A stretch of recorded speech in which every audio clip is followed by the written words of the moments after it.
Hola a todas y todos. Con este vídeo vamos a trabajar el teatro del siglo XVII, el teatro del barroco, el espectáculo por excelencia de la época.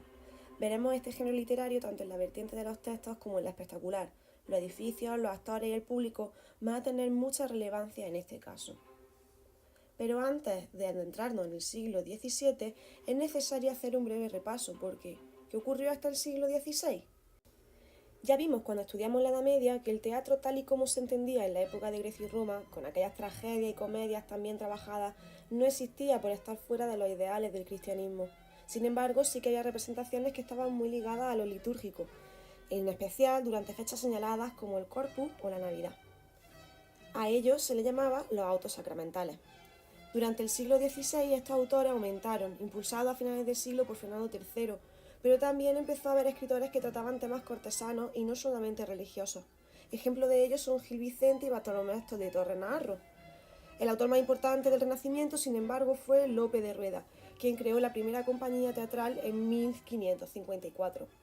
También en el siglo XVI el espacio de representación deja de ser la puerta de la iglesia o una plaza, de manera que se crean los primeros corrales de comedia, financiados en principio por cofradías religiosas que se dedicaban a ayudar a los más necesitados. Estos corrales pasaron a principios del siglo XVII a ser municipales. Los más importantes son de los que se ven aquí, el Corral de la Cruz y el Corral del Príncipe, ambos situados en Madrid. El gran renovador del teatro fue Lope de Vega. Dejó constancia de dicha renovación en su obra El arte nuevo de hacer comedia. Se trata de una epístola al estilo de Horacio en la que se fijan las características que debe tener su teatro, que luego será conocido como el Teatro Nacional. Estas reglas se pueden resumir en los siguientes puntos. No se respetan las tres unidades. Aristóteles había establecido la necesidad de una unidad de acción, es decir, que en una obra ocurriera una única acción al mismo tiempo. Lope permite varias tramas a la vez, aunque deben estar encaminadas a un mismo final. Los teóricos renacentistas hablaban también de la unidad de tiempo, que durara una jornada, y de espacio, que se diera en un solo lugar, algo que era flexible y que Lope de Vega, por supuesto, no siguió. Se establece también que se pase de 5 actos a solo 3 actos o jornadas, que suelen coincidir con el planteamiento, el nudo y el desenlace de la acción. Además, se apuesta por mezclar lo trágico con lo cómico en una misma obra. Esto es novedoso puesto que hasta el momento era o tragedia o comedia únicamente. Todas las obras se escriben en verso, permite memorizarlo mejor, como vimos en clase. Además se recurre a lo que se llama polimetría. La polimetría consiste en utilizar diferentes tipos de estrofas para cada situación. Veremos ahora cómo se hace. A continuación tenemos el decoro poético. El decoro poético consiste en ajustar el lenguaje de los personajes a su condición social y a la situación en la que están hablando. Y por último se pueden introducir bailes y canciones populares dentro de la obra. Una de las citas más populares suyas es aquella que tenemos aquí, que dice: el vulgo es necio y pues lo paga, es justo hablar en necio para darle el gusto. Es decir, hay que hablar de tal manera que la gente necia nos pueda entender. También es cita de esta obra: acomode los versos con prudencia a los sujetos de que va tratando. Las décimas son buenas para quejas, el soneto está bien en los que aguardan, las relaciones piden los romances, aunque en octavas lucen por extremo. Son los tercetos para las cosas graves y para las de amor, las redondillas. Como veis, aparece al principio ese tema inicial del que estábamos hablando, lo de adecuar los versos a los temas de los que se va hablando, y luego va diciendo una por una cuál es buena para quejarse, para esperar, para hablar de relaciones, para hablar de temas graves, es decir, de temas serios, y para hablar de temas relacionados con el amor. Por último, tenemos aquí una cita en la que deja claro cómo desobedece, entre comillas, a los clásicos cuando se pone a escribir. Y veis que dice que cuando ha de escribir una comedia, encierra los preceptos, es decir, todo lo que decían los clásicos, saca a Terencio y Plauto de su estudio, dos autores grecolatinos, para que no le den voz, es decir, para que no le digan cómo hacer las cosas, porque él quiere hacerlo a su manera. Pasamos ahora a hablar de cuáles son esos temas y asuntos del teatro del barroco. Los argumentos del teatro barroco tendían a ser complicados, dinámicos y con una acción muy rápida para mantener la atención del público. Los temas de los que se hablaba eran muy variados, pero había tres que tenían una especial importancia: el tema popular, el tema de la honra y el tema religioso.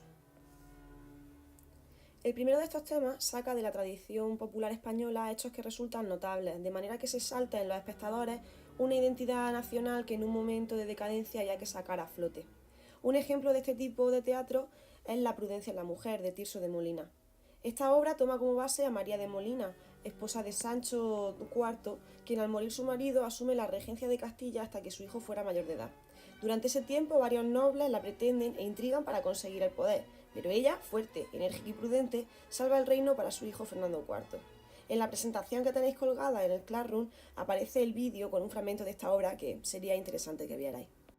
Otro tema muy desarrollado durante el 17 es el religioso.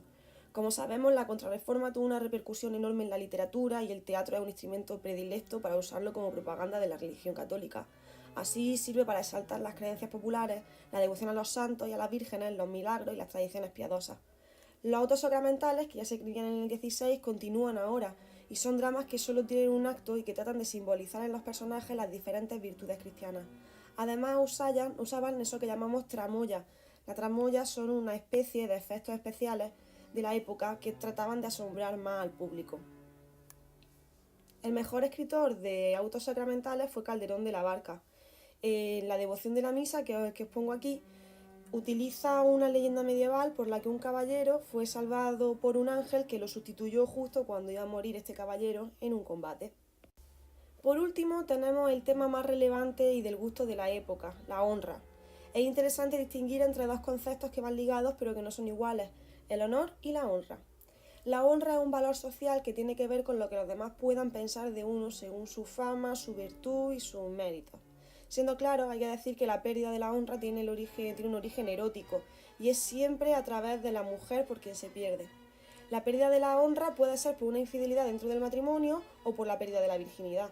Sin embargo, aunque sea la mujer la que cometa infidelidad o a la que violen o lo que sea, la honra se pierde a nivel familiar y es el hombre, el marido, el padre o el hermano, el que sea, quien se tendrá que vengar en forma de matrimonio, si es que la han violado o si es que ha tenido relaciones sexuales consentidas, da igual, o con la muerte. Sobre todo en el caso de fidelidades se procede a matar a la otra persona y a ella.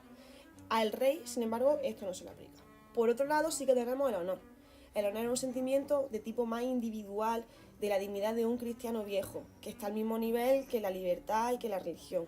Realmente, los temas que más se utilizaban en el siglo XVII eran los de la honra. Para que veáis cómo funcionaba esto, vamos a ver el argumento de una obra de Lope de Vega, El castigo sin venganza. En esta obra, el duque de Ferrara se casa por razones de estado con Casandra, que no le hace mucho caso. Tanto es así que el rey recibe un mensaje anónimo diciéndole que su esposa está teniendo amoríos con su hijo bastardo Federico.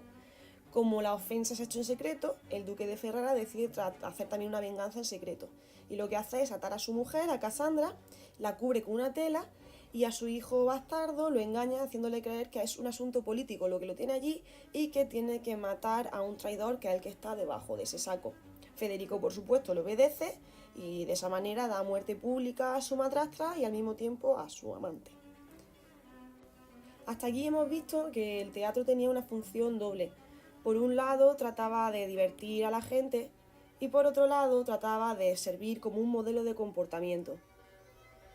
Eso hizo que fuera un instrumento de la propaganda de la ideología dominante del momento. Como vimos en la introducción, esta defensa de los valores de entonces pasaba por exaltar la monarquía, por el interés en mantener los estamentos, por reafirmar una antigua hegemonía militar española cuando ya estaba en decadencia y muchísimo también por defender la norma católica. En todas estas obras había una serie de personajes que solían repetirse siempre. Por un lado, era fundamental que hubiera una dama de linaje noble, bellísima y que estaba entregada y dedicada al amor. En relación con ella aparecía el galán enamorado. El galán igualmente también era muy agraciado físicamente, era por supuesto noble y además tenía virtudes tales como la generosidad o la lealtad. Por otro lado estaba la figura del poderoso, que lo englobamos en estas dos diferentes, el rey, el duque, el caballero, el noble, que también tenía un papel preponderante. Aparecía la figura del viejo o del hombre más o menos sabio, que también podía ser un padre o un hermano, y tenía un papel también preestablecido, el del ser personaje prudente, valeroso y honrado. El villano era un personaje campesino de clase baja. Y por último tenemos a uno de los más importantes, que es el gracioso donaire, o en su versión femenina la criada. Este personaje ha sido de los más celebrados de la época, y puesto que se trataba de alguien ridículo y al mismo tiempo ingenioso, de manera que uno no solamente se reía de él, sino que también se reía con él. Pasamos ahora a la parte más relacionada con el espectáculo teatral en sí. En primer lugar vamos a hablar de las personas encargadas de llevar a cabo el teatro. El autor de comedia, este que vemos aquí, por extraño que parezca, no era el escritor, sino que se trataba de un empresario y director que compraba la obra al dramaturgo, que en ese momento perdía totalmente sus derechos al venderla. Es decir, tenemos que distinguir entre el autor de comedia y el escritor. Son personas diferentes. Por otro lado tenemos a los actores, que solían ir vestidos de manera muy simple y que tendrían una gran reputación a nivel social. Eran pocos y muy respetados. Los actores estaban organizados en compañías, que se hicieron estables aunque se les pusieron límites desde el Estado. En 1615, por ejemplo, estaban permitidas nada más que 8 y en 1642 se amplió a 12. Por último, teníamos el público, que el público era relevante, era turbulento y empezó yendo solamente los domingos y después ya todos los días. Luego en un vídeo veréis cómo funcionaba eso de las representaciones.